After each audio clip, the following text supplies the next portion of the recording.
Ari Rabinovitch joins us now from the CityNews Business Center. Happy Monday, Ari. You as well, Cynthia. So it's been a few weeks since interest rates were cut, and many Canadians are wondering whether there are more cuts on the way. Yeah, well, right now, most economists and analysts are betting that there will be another interest rate cut, and that announcement will come on July 24th. But before we get there, there's two more pulses on inflation coming down the line, and one of them's tomorrow. And that's going to be the results from May for inflation, the specifically consumer price index for that month. And right now, analysts are expecting a headline reading of 2.6%. And if you remember, the Bank of Canada's ultimate goal is 2%, but it already did lower interest rates earlier this month, as you know, Cynthia, and to get a bit of a head start to achieve that so-called soft landing. And the 2.6% prediction is compared to April's reading of 2.7. So it is predicting that there is a downward trend, which is what the Bank of Canada wants.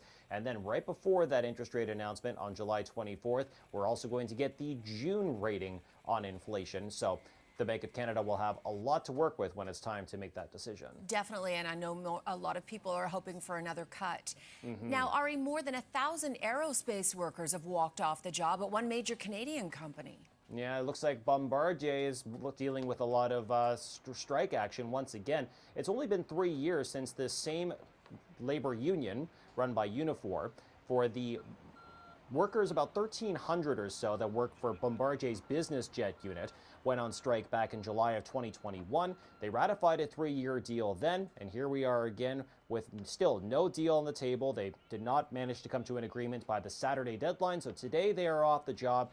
But right now they are continuing negotiations, so hopefully the strike action will end sooner than later and come to an agreement that both sides agree on. Okay, and the Oilers, they've done the improbable, Ari, forcing a Game 7 in the Stanley Cup final, and there's already one big winner here.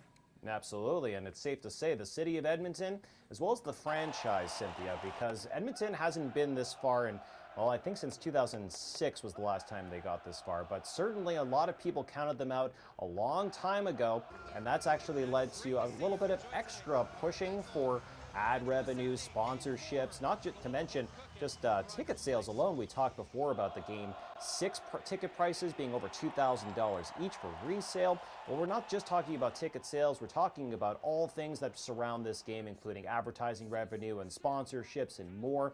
And that's expected to push the Edmonton Oilers past Toronto for the most revenue in an NHL season, which would make it the third most lucrative in the entire NHL. On top of that, get this, Cynthia, Walt Disney says that since Game 4, they've actually seen almost $13 million in additional advertising revenue. So they can thank the Edmonton Oilers for that. Amazing. And not to mention the local economy in Edmonton. Lots of people hitting in the bars and celebrating. Of course. Absolutely. Everyone can be happy about this.